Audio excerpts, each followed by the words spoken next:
Hey, what's up guys? It's your pal Brett here and welcome back to Headbanger's Closet. It's been a minute since I've done a video for you guys, and as you can see, I'm in a new location.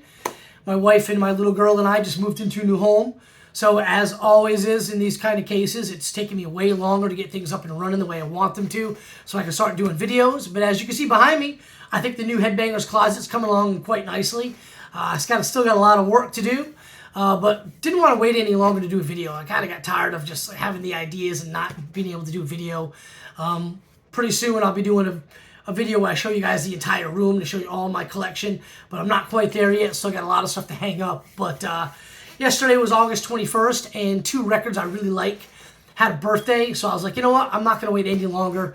I'm going to do a video for you guys, and it's kind of cool because in the time I've been away, I've seen a handful of shows. Saw Metallica at Lollapalooza, saw Bewitcher and Incantation at the Masquerade in Atlanta, and at the Tabernacle in Atlanta, which is one of the best venues of all time, I saw Anthrax's 40th anniversary tour. They came with Hatebreed, who always kicks ass live. Black Label Society, which was my first time seeing them. They were great. And Anthrax. And of course, Anthrax put on a phenomenal show, which they always do. And kind of leads me to the first record. Anthrax's Persistence of Time came out August 21st, 1990. I had just finished my 8th grade year, or the summer was ending, and I was about to go into my freshman year of high school when this thing came out. And when it came out, I liked it, but I was already an Anthrax fan, and I really loved Spreading the Disease, Among the Living, and State of Euphoria. Those were three of my all-time favorite records. I was already into like Metallica and Megadeth and Slayer at that time, but Anthrax was kind of the first thrash band that I got into because they were really fun. They weren't, snarling at you like angry all the time, Dave Mustaine, Kerry King. They were like fun, just jumping around on stage, wearing the board shots. The Knot Man I thought was super cool, growing up, and just loved Anthrax. But when this album came out, I was like, oh, it's cool, but I was just kind of really into Metallica at the time with the Justice for All and Megadeth, and I didn't really give it the attention I deserved. But I still love Anthrax, just loved them dearly. But when this thing came out, it took me a little bit of time to kind of really warm up to it. It was a little different, a little more darker, deeper, and serious than the other albums, which I think is great. Like I said, going into my freshman year of high school when this thing came out, and had the year before in 8th grade had learned all about the Cold War. So the Belly of the Beast video, kind of really resonated with me because it was Scott Ian running around the Berlin Wall and the Russian soldiers looking down on him and stuff like that. So I thought that was really cool. Kind of learned about that, and then seeing Anthrax have a video with that in it. So this is the anniversary issue. It's a gatefold, a lot of cool photos right there. Magazine cover Scott Anthrax, and this was the album that they did the Clash of the Titans with Megadeth and Slayer. There's the Rip magazine for that. But great record. Favorite tracks off of it got to be Belly of the Beast, In My World, Got the Time, and Keep It in the Family. One of y'all's favorite songs off the album.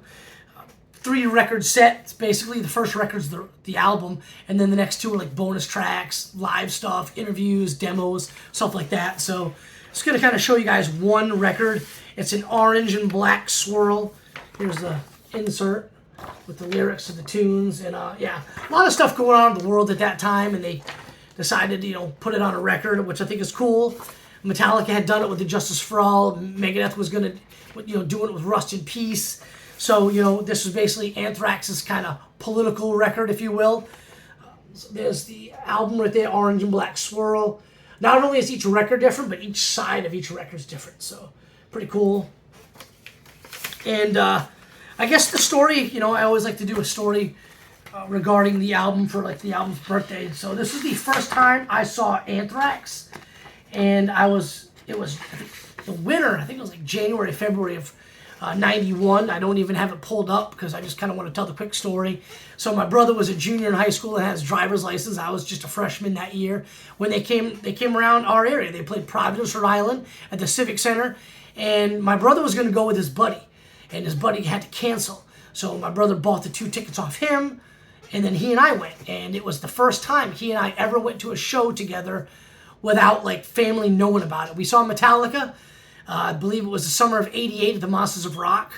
And really cool, we saw them in Portland, Maine. But this was the first time he and I, both of us being in high school together, got out and saw the show. And it was really cool, really heavy on Spreading the Disease and Among the Living. for that set list, but really cool. And like I said, I just saw them about a week and a half ago in Atlanta, celebrating their 40th anniversary. Killer show. Anthrax always kicks ass. And from this record, they played 2 songs. They played Keep It in the Family and Got the Time. I was really hoping for In My World, but, you know, I'm not going to complain. Great show. But yeah, Anthrax's Persistence of Time came out yesterday, August 21st, 1990. So what do you guys think about the record? Let me know in the comments below. Let me know what your favorite tune is. The next one I want to talk about is my favorite band, Metallica. They released Garage Days Revisited, the 598 EP, August 21st, 1987. I knew who Metallica was when this thing came out, but I was not really a fan. I thought their songs were kind of long, and I just kind of really couldn't. Yeah, I guess I didn't have the attention to kind of sit through them at that time. This thing came out, I just turned, my birthday is August 20th, so I just turned, I think, 13 when this thing came out. And my buddy Rob had the cassette. He come over one day, we're about to play some video games, and he's like, hey man, check out the new Metallica record. He puts it on, and like I said, I'd heard him before, and I didn't mind him, I didn't dislike him, I just wasn't a big fan. Not like I would become when I heard Justice for All for the first time, but I thought it was a cool record. The first song that was on the cassette tape was The Weight, and I thought it was really, really cool. Still one of my favorite songs off the record to this day, along with Helpless and Last Caress. What are y'all's favorite songs? Let me know in the comments below. But yeah, so I got a pretty decent collection. I've got the first UK on Mercury Records and then Elektra Records first US pressing for Garage Days. I also have the reissues that they put out on Blackened Recording. So really dig the photos in the back, just the live stuff and the stuff with the guys in the studio. And I really like the Ross Halfin photos right here of the album cover, all in black, in the bathroom. There's a really cool one, I think, of James on the toilet. Another cool one of Kirk and James in the shower, just laying down in the shower with the guitars. So some really cool shots from there. This is the picture disc off the reissue on Blackened Recordings. They put out 3 versions: the picture disc, the just traditional black, and then an orange one. And of course, you know, I've got to get them all. And basically the back of the picture disc is just the back of the album cover. The same dude who brought it over to my house, a guy named Rob Perry, had a Crash Course in Brain Surgery t-shirt that he gave me. So I wore that, you know, the rest of junior high and into high school before I outgrew it. And of course, got the reissue years ago when they put them out. It's another one. Let's see what this one is. This is okay. So this is the orange. Really cool. There, I like the Metallica logo. With the, like, they're all orange. The black label with the orange writing. This is really cool. Translucent orange.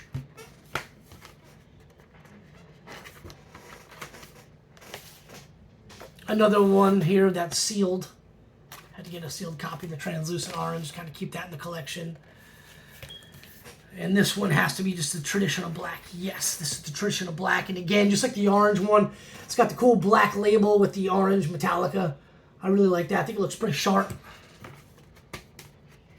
So the story behind the 598 EP, it was they were in the studio doing Justice, and it just really wasn't happening. I guess they only had Blackened as a demo, and then their record label in Europe, which wasn't Music for Nations, I don't think. I believe it was Vertigo, I think. Anyway, they were supposed to play Castle Donington in England that summer, and they wanted, like, hey, why don't you put out like a new album? And they're like, hey, it ain't ready yet. And they were in the studio, and they're like, you know, I guess Kirk was jamming on some songs, and they thought that was cool. So like, hey, why not we put a collection of covers together? And hence the 598 EP of covers was born, which I think is pretty cool. I believe this one is my first US pressing. Yeah, it's not in bad condition, as bad condition as the UK one. Elektra Records sleeve. A badass Elektra Records label right there. If I'm not mistaken, too, after they recorded this and they went back into the studio to really start working on Justice, they fired the producer and brought back Fleming. Kind of, from what I heard, they kind of threw a bunch of money at him and said, you know, we need you to come now. We know you're busy, but here's a bunch of money. Come down. And he helped them record Justice, which is my favorite Metallica record. Here's my first UK pressing. That was the first on Elektra Records USA. This is my first UK pressing. I believe this is Mercury Records, I think. It might not be the first pressing. I think it is. Anyway, Picked it up basically just because it had all that kind of wear on the cover. I like that wear you can see from the record right there. Really dig that. That's the only reason I picked it up. So here it is. Yeah, it's on Mercury Records. Pretty cool. So yeah, that's my Metallica Garage Days Revisited EP collection on vinyl. I've got CDs and cassette tapes up there. I kind of hit record on this video before I remembered I should have brought them down to show you guys. But anyway, what do you think about these two releases? Let me know in the comments down below.